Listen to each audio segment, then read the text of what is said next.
বাবা আপনি এটা ভালো কাজ করছেন, কারণ বর্তমান বাউল গান নাই। আমরা বাউল না, আমরা বাউলের নাম বেচা খাই। আমি বল তো আমি কিন্তু এই ঝগড়া লাগানোর ব্যবস্থা করি নাই। আমি শুধু আপনাদেরকে কিছু জানানোর জন্য এই কথাগুলো বলছিলাম। অত্যন্ত চমৎকারভাবে আমাদেরকে বুঝাইলেন। তো বিশেষ করে আমার আরেক দরদি, তিনি আমাদেরকে উপদেশ দিয়েছেন। হ্যাঁ অবশ্যই আমি আপনার উপদেশটা মানি, কারণ এই আপনাদের উপদেশ মানতে মানতেই তো এক সময় আমরা আপনাদের জায়গায় যা দাঁড়াবো। কয় আমার মামা কয় খুশাখুশি করো না, এটি লইয়া কি কবরে জেলে লাভ আছে? এটি আম করে দিয়ে যাবেন, এটার লাগি তো খুশা দিছি। খুশা দিয়া কি খারাপ করছি না বালা করছি? আর আমি শেফালি দাস, ঠিক আছে, আমি যদি খুশা দিই তাহলে আমি জায়গা মতো বুঝছি খুশা দিই, যে কোন জায়গায় খুশা দিলে কি হইব। হ্যাঁ আমার মামা কয় এখন বুঝা যায় তুমি পাকছো। আরে পাকছি না, আপনি তো অনেক বড় বড় সাধকের সাথে গান গাইছেন, ওই সাধকের গন্ধটা তো আপনাদের শরীরে আছে। এখন আমি যে আপনাদের সাথে গান গাই এটাও তো আমার একটা বড় পাওনা। হ্যাঁ আমি যদি আপনাদের কাছ থেকে কিছু না রাখতে পারি, না শিখতে পারি, আপনারা আইডি নিয়ে যাইবেন গা দুনিয়াতে, এতে আমাদের লাভ কি?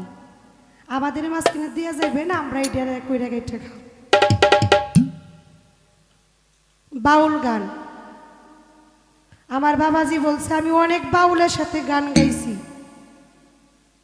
এখন গান গাই না। বাবা আপনি এটা ভালো কাজ করছেন, কারণ বর্তমান বাউল গান নাই। আমরা বাউল না, আমরা বাউলের নাম বেচা খাই।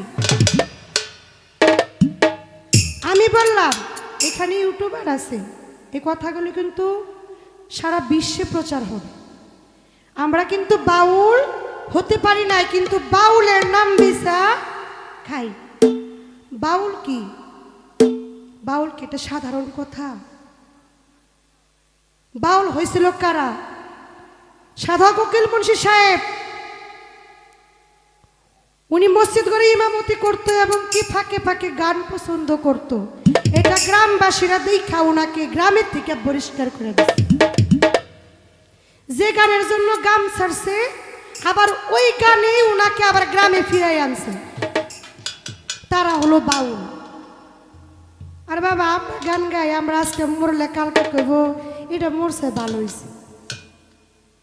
আর যারা সাধক বাউল তাদের জীবন ভরা, তাদের সুনাম খ্যাতি সম্পূর্ণ সেই নামগুলো আজীবনে পৃথিবীর বুকে থেকেই যাবে। জালালউদ্দিন খাঁ সাহেব, সাধক ইসরাইল শাহ, সাধক রশিদউদ্দিন স্রষ্টা, যাকে বলা হয় বাউলের স্রষ্টা, বাউল গানের স্রষ্টা, এবং কি কবি আল বিজয় সরকার, খালেক দেওয়ান, মালেক দেওয়ান, রজ্জব দেওয়ান, এইরকম অনেক বড় বড় সাধক যারা, লালন সাইজি, মনমোহন দত্ত, তারা কিন্তু আজীবন থাকবে, তাদের কোনো মরণ হবে না। কিন্তু আমরা মরে গেলে, আজকে মরলে কালকে আমাদের নামটা নিবে। এর জন্য বললাম যে বাবা আমরা বাউল হতে পারি নাই, আমরা বাউলের নাম বেচা খাই।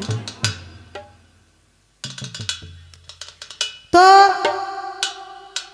অসাধারণভাবে তিনারা জ্ঞানী মানুষ, তাদের আলোচনাগুলো ওইভাবেই তিনারা করেছেন। আমার কাছে খুব ভালো লেগেছে, কারণ আমরা গান করি, এই ধরনের বাউলের সাথে আমাদের গানটা খুব কম হয়। হয়তো সমবয়সী শিল্পীর সাথে দেয়, স্টেজে ঝগড়া লাগে, মারামারি লাগে, মানে এনাদের সাথে গান গাওয়া মানে মায়ের কুলে আর বাবার কুলে বসে থাকা। যেমন আমি ওনাকে জিজ্ঞেস করছি, উনি আমাকে একটা জিজ্ঞেস করতে পারত, কিন্তু করে নাই। এটা হলো প্রকৃত বাউলের একটা স্বভাব। তো আমি আগেই বলেছিলাম এখানে যারা আছেন তিনারা অনেক গুণী মানুষ। তা আমি আসলে অনেক কিছু শিখতে পেরেছি ওনাদের কাছ থেকে। এর জন্য আমি ওনাদের প্রতি আমার অন্তঃস্থল থেকে ভক্তি শ্রদ্ধা রাখছি। তো একটি গানের আদেশ আছে, গানটি আমি করি। তারপর দুটি বিচ্ছেদ গান আমার মন থেকে নতুন দুইটা গান আপনাদেরকে শোনাবো, কারণ এখানে ইউটিউবার আছে, এই গানগুলো প্রচার হবে, এর জন্য নতুন দুইটা গান শোনাবো। তার আগে আমি আগে একটি গান আমার দয়ালের চরণে করে নিই, এটা আদেশমূলক। ধন্যবাদ।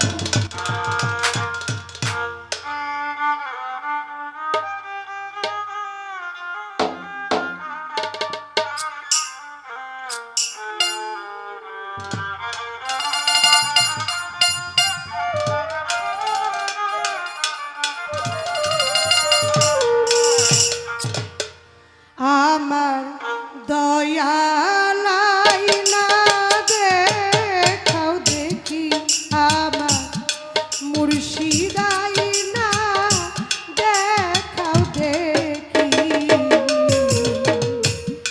সে যে দিয়া গেছে ফাঁকি, সে যে দিয়া গেছে ফাঁকি,